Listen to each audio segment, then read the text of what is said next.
नमस्कार प्रिय विद्यार्थियों, हिंदी की ई-लर्निंग कक्षा में आप सभी का पुनः स्वागत है। आज हम वीएसी विषय एमए हिंदी की हिंदी कहानियों में मानवीय मूल्य पुस्तक में निर्धारित कहानी हींग वाला, जो सुभद्रा कुमारी चौहान द्वारा लिखी गई है, उस पर चर्चा करेंगे। कहानी इस प्रकार है। लगभग 35 साल का एक खान आंगन में आकर रुक गया। यानी खान नाम का, खान सरनेम से व्यक्ति है जो आकर के किसी घर में रुका। हमेशा की तरह उसकी आवाज़ सुनाई दी, अम्मा हींग लोगी। और वो हींग बेचने का काम करता है। पीठ पर बंधे हुए पीपे को खोलकर उसने नीचे रख दिया और मोलसरी के नीचे बने हुए चबूतरे पर बैठ गया। मोलसरी के फूल होते हैं, यानी कोई वो फूल वाला पौधा है, पेड़ है, उसके पास बैठ गया। भीतर बरामदे से 9-10 वर्ष के एक बालक ने बाहर निकलकर उत्तर दिया, अभी कुछ नहीं लेना है, जाओ। पर खान भला क्यों जाने लगा, जरा आराम से बैठ गया और अपने साफे के छोर से हवा करता हुआ बोला, अम्मा हींग ले लो। अम्मा, हम अपने देश जाता है, बहुत दिनों में लौटेगा। सावित्री रसोई घर से हाथ धोकर बाहर आई और बोली, हींग तो बहुत सी ले रखी है खान, अभी 15 दिन हुए नहीं, तुमसे ही तो ली थी। यानी उस घर की गृहिणी जो है उसका नाम सावित्री है और जो बच्चा है वो उसी का है और वह विनम्र स्वभाव की है। उससे हींग लेती है पहले भी। वह उसी स्वर में फिर बोला, मेरा हेरा हींग है माँ, हींग की वैरायटी का नाम है हेरा। हमको तुम्हारे हाथ की बोहनी लगती है, यानी तुम्हारी द्वारा लिए जाने पर मेरी ज़्यादा बिक्री होती है। एक ही तोला ले लो, पर लो जरूर। इतना कहकर फौरन एक डिब्बा सावित्री के सामने सरकाते हुए कहा, तुम और कुछ मत देखो माँ, यह हींग 1 नंबर है, हम तुम्हें धोखा नहीं देगा। सावित्री बोली, पर हींग लेकर करूँगी क्या, ढेर सी तो रखी है। खान ने कहा, कुछ भी ले लो अम्मा, हम देने के लिए आया है, घर में पड़ी रहेगी। हम अपने देश को जाता है, खुदा जाने कब लौटेगा। और खान बिना उत्तर की प्रतीक्षा किए हींग तोलने लगा। इस पर सावित्री के बच्चे नाराज हुए। सभी बोल उठे, मत लेना माँ, तुम कभी न लेना, जबरदस्ती तोले जा रहा है। सावित्री ने किसी की बात का उत्तर न देकर हींग की पुड़िया ले ली। पूछा, कितने पैसे हुए खान? 21 रुपए अम्मा, खान ने उत्तर दिया। सावित्री ने 3 रुपए तोले के भाव से 7 तोले का दाम 21 रुपए लाकर खान को दे दिए। ध्यान रखें, हींग का रेट क्या है। खान सलाम करके चला गया, पर बच्चों को माँ की यह बात अच्छी न लगी। बड़े लड़के ने कहा, हींग की कुछ जरूरत नहीं थी। छोटा माँ से चिढ़कर बोला, दो माँ, 2 रुपए हमको भी दो, हम बिना लिए न रहेंगे। लड़की, जिसकी उम्र 8 साल की थी, बड़े गंभीर स्वर में बोली, तुम माँ से पैसा न मांगो। जो छोटी लड़की है वो कहती है, वह तुम्हें न देंगी, उनका बेटा तो वही खान है। सावित्री को बच्चों की बातों पर हंसी आ रही थी। कितने बच्चे हैं बच्चों? 3, 2 लड़के 1 लड़की। उसने अपनी हंसी दबाकर बनावटी क्रोध से कहा, चलो चलो, बड़ी बातें बनाने लग गए हो। खाना तैयार है, खाओ।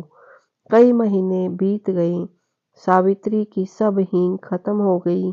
इस बीच होली आई।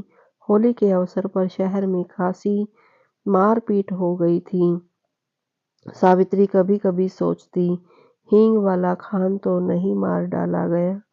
न जाने क्यों उस हींग वाले खान की याद उसे प्राय आ जाया करती थी। एक दिन सवेरे सवेरे सावित्री उसी मौलसिरी के पेड़ के नीचे चबूतरे पर बैठी कुछ बुन रही थीं।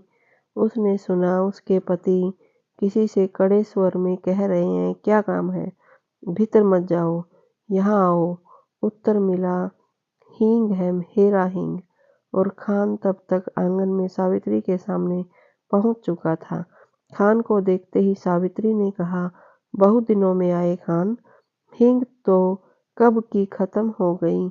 खान बोला, अपने देश गया था अम्मा, परसों ही तो लौटा हूँ। सावित्री ने कहा, यहाँ तो बहुत जोरों का दंगा हो गया है। खान बोला, सुना, समझ नहीं है लड़ने वालों में। सावित्री बोली, खान हमारे घर चले आए, तुम्हें डर नहीं लगा?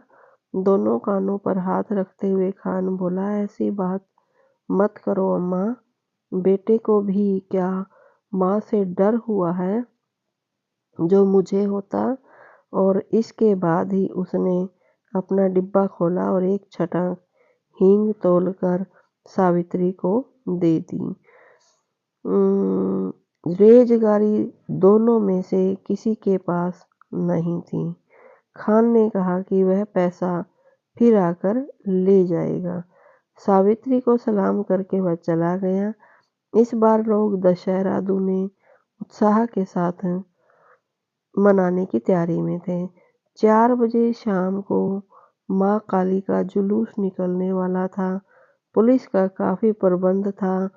सावित्री के बच्चों ने कहा, हम भी काली माँ का जुलूस देखने जाएंगे।